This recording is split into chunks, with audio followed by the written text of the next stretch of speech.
بسم الله الرحمن الرحيم تبت يدا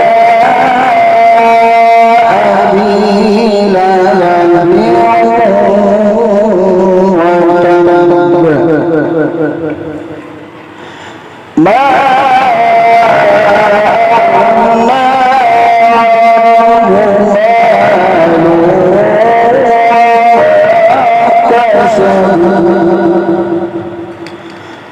سيصلى